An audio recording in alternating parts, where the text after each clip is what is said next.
Thomas. And that was at FNB Stadium, right? So it wasn't even that far down the road. I think 3 points for me is 3 points. You get 3 points at home, you get 3 points away. It's not like if you win away it's 6. No, it's still 3 points at home, 3 points But away. let's keep playing after 2 minutes in Moto. FNB 2 minutes from Orlando. The column at the PSL doesn't have away or home. Still, it is only the one victory away from home. Yeah, I think it has been 4 draws, 2 losses, and the other results. Yeah, it's been difficult for Pirates and the boys, and I think it's also because of the low block that they get resistant. What does that mean? Because now you're using a technical term. When you talk about low block, it means 6 to 8 players behind the ball at all times. The bus. Some call it the bus. You must find a way to penetrate that bus, and it has been so difficult that teams come out and all they do is try and keep a clean sheet. Over the weekend they played a team. When I looked at the head-to-head stats between the two teams, it was 1 win for Orlando Pirates and 2 draws. Richards Bay has never scored a goal against Orlando Pirates. Are they interested in scoring a goal against Orlando Pirates? That's the big question. But in this game, we saw them asking questions early on in the game. The first 2 minutes, I saw Richards Bay that was very positive, looking for an early goal. But it's also something that looks like Coach Katana had looked at and said, this is something we need to try and touch. We're going to tonight talk a lot about building out of defense and how it's turning into a little bit of a risky business. Pirates try to build out of defense, and Richards Bay were ready for that. Yes, and credit to Richards Bay. I think they really do defend well. So we need 2 team sheets over 2 games with Pirates in a cup in the league. And they've got such great attitude in terms of defending on the front foot. And this is where you see it now. If we're not going to have the quality to open you up, to tear you apart in terms of our touches, because we have the ball. Yes. Now if we press you high up the pitch, we can create better opportunities because half the job is done. Look how many players have swarmed the ball here. Mutua here. A little bit more leg weights. A little bit more leg weights, a little more power behind it. All of a sudden, it's a big threat. But he's got so much potential, and you can see he's hungry to play.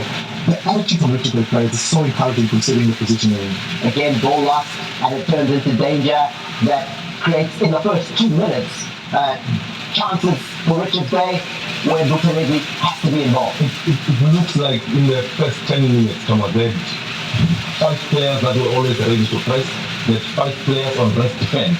And I need to give credit to Mbutuma.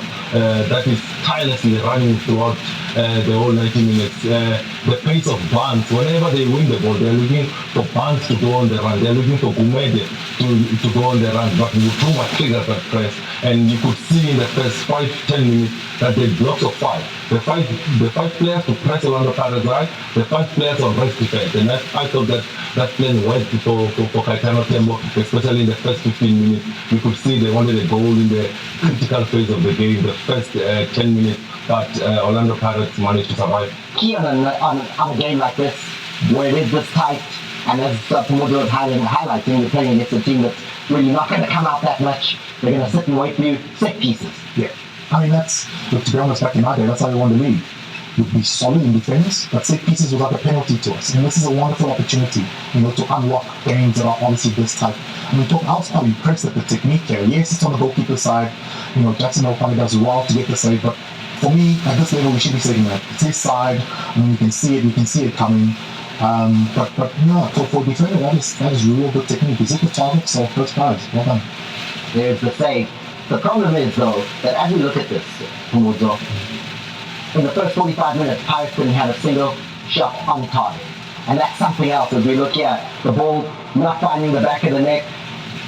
And again, it just speaks of the defending that was present for Richards Bay. We'll see another moment where how committed they were was incredible. Yeah, you have to give it to Jackson Mabukwane. I thought he stayed focused throughout the game, playing against his former team, and added motivation for him to do well. He makes 2 great saves from set plays. He sees the second one a little bit late. There's a little bit of a deflection, but for me, it's that reflex save, being able to palm it away. As we look at how Richards Bay were defending, bodies on the line. Bodies on the line. And look at the cover. I mean, one player is beating, there's another one in there to protect. I mean, honestly, that gentleman right there is really, really unlucky. I think he does well to just lob the ball over. I mean, look at the desire to just come back and get the block in. So Ntuleka and Teto, they did so well in terms of being hungry for that. And you can see Romani loves this because dying moments of the game, you think now that commitment would dip off a little bit. No, look at them. As the ball shifts, look at them shift, look at them change their body angles. Look at how they get themselves in position, bodies on the line. Boom! See, and I love seeing that, but the thing is, that's easy against Orlando Pirates, that is easy against Kaizer Chiefs. The question is, can you do that against the Cape Town? Why is it easy against those teams? Against Skopune, for instance. Because when you play Orlando Pirates and you play Chiefs, fact is, everyone watches the game. You, your grandmother, your mother, your father, everyone watches that game. It's a high-profile game, let's be honest. But the question is, can you do that against a lesser sort of glamorous fixture when maybe it's not even televised at the time? Can you have that same attitude? Because if they can, then they should be a little higher up the log than where they are now. No motivation needed. You hear the coach saying, no motivation needed. This next week, I don't even do motivational speaking. It's just going to happen on the field. I'm pretty convinced. Many coaches, when you play Pirates, Chiefs, you don't need much of an inspirational speech. You just set out your team, they'll play, they'll run. But it's a big attitude problem, Like I said, in my day, I'll be honest with you, Coach Gavin used to say, I'll never get worried against those top teams. I get worried when you have to play against Free State Stars, for instance, away from home. You have to go to Black Leopards and get a result. Those are the big games. Those are the games where now you show the same attitude. And that's crazy, though, because it's also just 3 points, right? Yeah. It's not like you get 6 points against the so-called big teams in the league. You only get 3. Thomas, it's important for teams to understand that. I think I'll go back to Peter. Peter says you don't win the league against the Chiefs or the Pirates. You win the league against Richards Bay, Arrows, and away from home at TS Galaxy. And that's the attitude that maybe the players from the so-called big teams need to have, to say, away from home like this for Orlando Pirates, the players should look at it and think, one point gained, yes, but 2 points dropped. Because those are games that you should be winning if you want to challenge for the league. All right, so moving on. Ace, what we need here from you is an explanation. Because Sanele Barnes picks up a yellow card. And when I saw it, I was like, this needs spot on. Tell me, why? No, you see, there are a couple of components in terms of the decision-making of the referee as we go to the footage. And you see that even though the actual contact is subliminal, what the referee sees is the player going into the challenge in a reckless manner. Yes, but in a reckless manner. He could have exercised restraint. You see it now when you go to slow-mo and pause it. You see, he slips. Yes. The referee looks at that. He's got an angle that shows that is the moment that ends in the yellow card, because he actually moves his knee into the foot of the player. Now, when you have slipped, that misfortune of slipping then puts you out of the game. You can't, after having had that misfortune, then continue to want to tackle. That's what ends in the yellow card. That's the reckless moment when the condition on the ground has put you out of play, but then you force yourself back into play by following the player recklessly.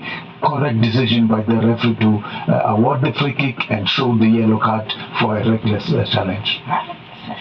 Sanele, as much as you're complaining there, you got the spot on answer there. He says, no, he sees what the referee saw.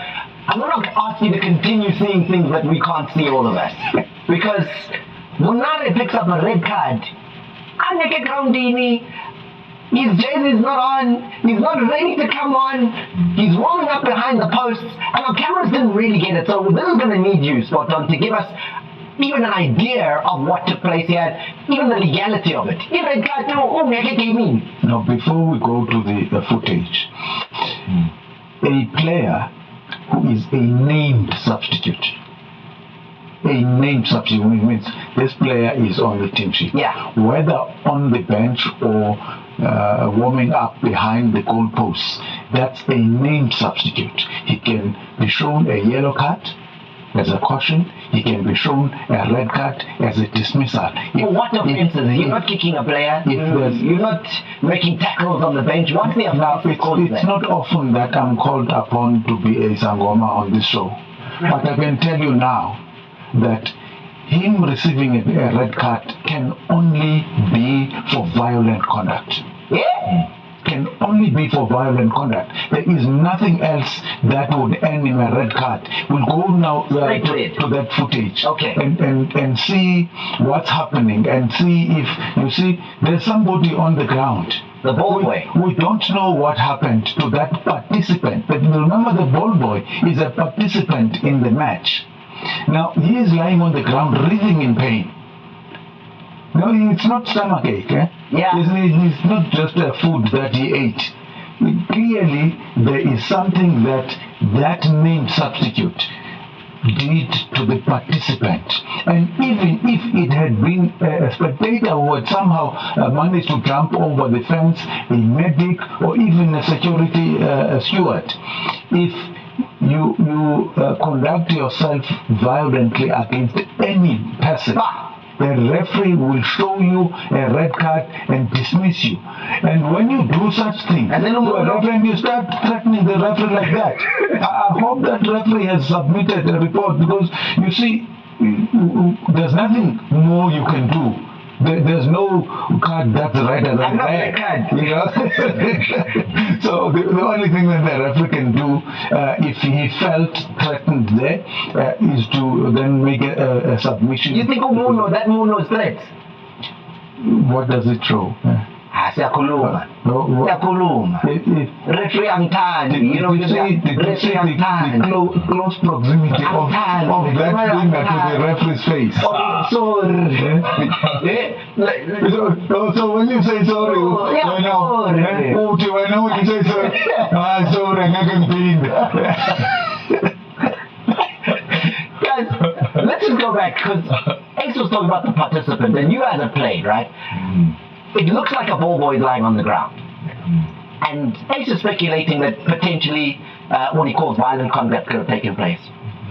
It is unlikely it was a punch. So what would you speculate that would be? Looking at the clock, just before 90th minute, I would imagine, because, as you mentioned, participant in the match, no draw, home team. To be fair, ball boy's quite intelligent. I'm playing for Richards Bay. I'm like, I'm assuming he would have held onto the ball a little bit longer when the Pirates player wanted to get back into play. As you saw, the Pirates players are warming up on that side. I would imagine the ball's out, he holds onto the ball, they're like, hey, put the ball back in play, and maybe he's stalling a little bit. To be fair to the young man, he shows a little bit of game intelligence for his own team. Goes down. To be fair, right? A little bit, holds onto the ball, maybe Monare confronts him, there's a bit of contact, and then he ends up laying on the ground. So I'm assuming that's what happened. So there you go. There you go. We couldn't get it. The camera wasn't pointed in that direction, but it's a red card, and we're giving you the best, most intelligent, football-minded, Sherlock Holmes assessment of what could have happened.